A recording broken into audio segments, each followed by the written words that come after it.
Welcome back to Chasing Graded Gems. Today I'm gonna break open Eevee Heroes Japanese booster pack. Sealed. It's probably in a longer video compared to other ones I've done in the past. It's just my third video, but I kind of wanted to do a little longer form video, I guess.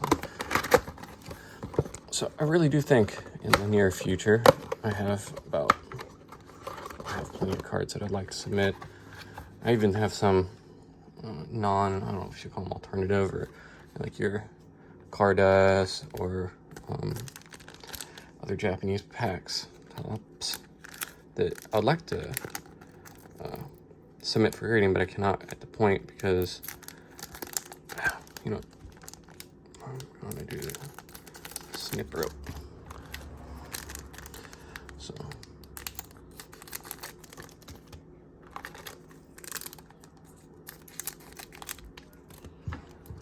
let's go.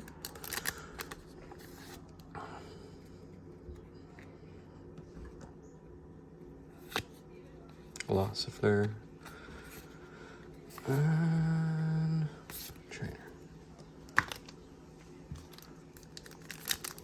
But I'd like to submit some cards, so I'd like to do like a pre-card grading video, but I have to be pretty careful right now about what it is I'm going to submit, mainly because of limitations of what CGC can grade, coupled with their stringency on centering.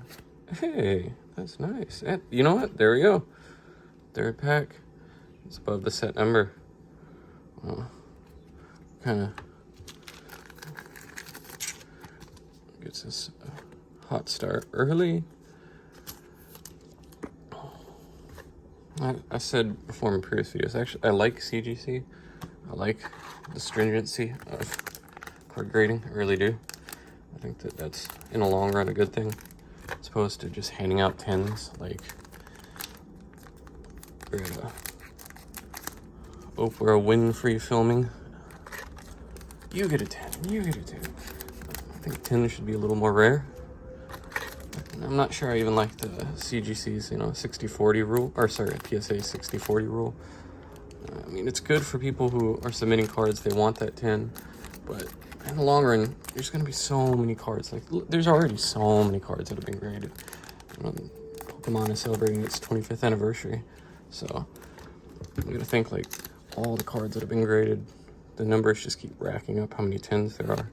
And I think in the long run, it would actually be good for the hobby to be a little more stringent on it, because it'll mean the 10s will actually increase in value. The 9s will increase in value because there's fewer of them. But at the same time, it does feel bad when you get a CGC return, which I think the next return is probably going to be this next year. I finally get it back. I had a very long gap. I'm always kind of hesitant. I don't know if I should sleeve up regular rares. Sometimes I do, sometimes I don't, depending on the mood. I like the art on that.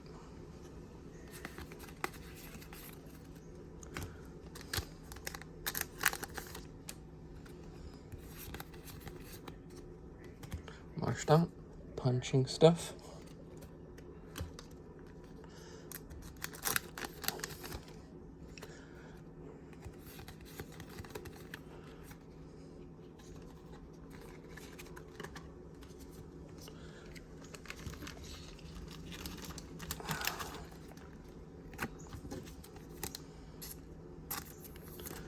Oh, which my favorite evolution is, and the truth of the matter is that I probably don't have a favorite evolution. I don't think I should make two piles here. Regular rares. There's alt art. Some bees. Can you help me out there, Gengar? Yeah.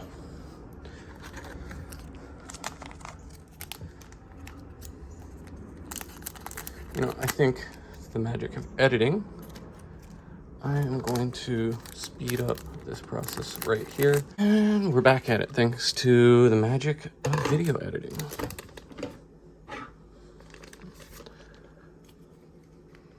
Pikachu. Hey. Sylveon.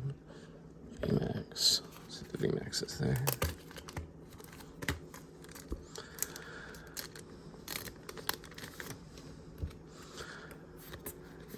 I don't know if I have a favorite evolution. Kind of partial to the originals, I think. But I don't know if I have an absolute favorite. Eevee really wasn't. I like the plasticine art. Eevee really wasn't my favorite mascot of Pokemon, or isn't my favorite mascot. It's kind of taken that spot as the alternative mascot. Ooh, shiny. Compared to Pikachu. But I think I'm more partial to Pikachu, even though I know some people, especially with this 25th anniversary set out celebrations, is just Pikachu heavy. Speaking of Pikachu, Pikachu heavy, and of course it's Raichu. Some people I think have some Pikachu wear on them at this point, but I still think he's the better of the mascots. I'm very, very, very partial to the Surfing Pikachu cards, and that's, you'll see in my CGC submission whenever I make that video, that I'm going to have quite a few of those cards in there. Really enjoy that. The aesthetic. Entei. But I'm been mixed. Like I do enjoy CGC compared to, some people just cannot stand the aesthetic of the other slabs. Actually, they like it. I do like the aesthetic of the slab. It's just the price for me. So a lot of things that I would have graded in the past, I've had to hold on to, and a lot of things that were an automatic grade for me then became, should I really grade this? Should I really grade this at this price? So you got to be really careful what it is you submit, that it's going to be worth it in the long run. I mean, I always like to think that once it's submitted, that card is always going to be in that quality. You're kind of cementing in stone that grade inside that slab. It shouldn't get reduced. The slab should protect it.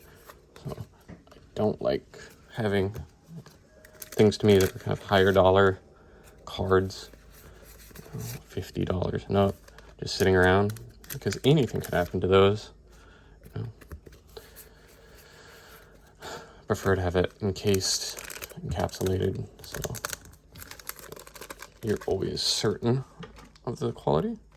But for some that I would get it, you call it speculative, but just because I think that it's a nice looking card, or conversely, it's a card that will go up in value that I wouldn't mind getting graded and then selling.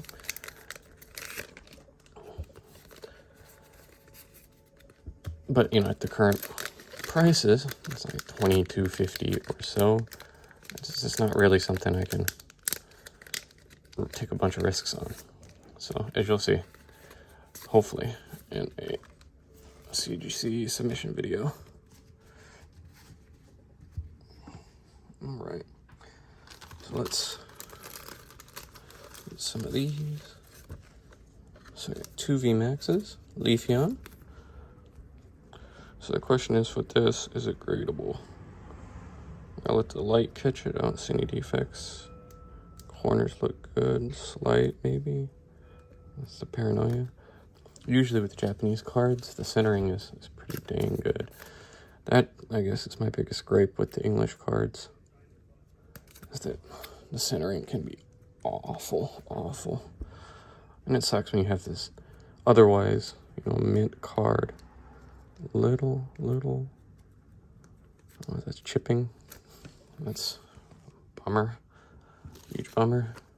And you have this gorgeous card, like I was saying, that otherwise it's just, you know, minty fresh. And it's not as valuable because I probably will not grade any of the V's or the VMAXs, really.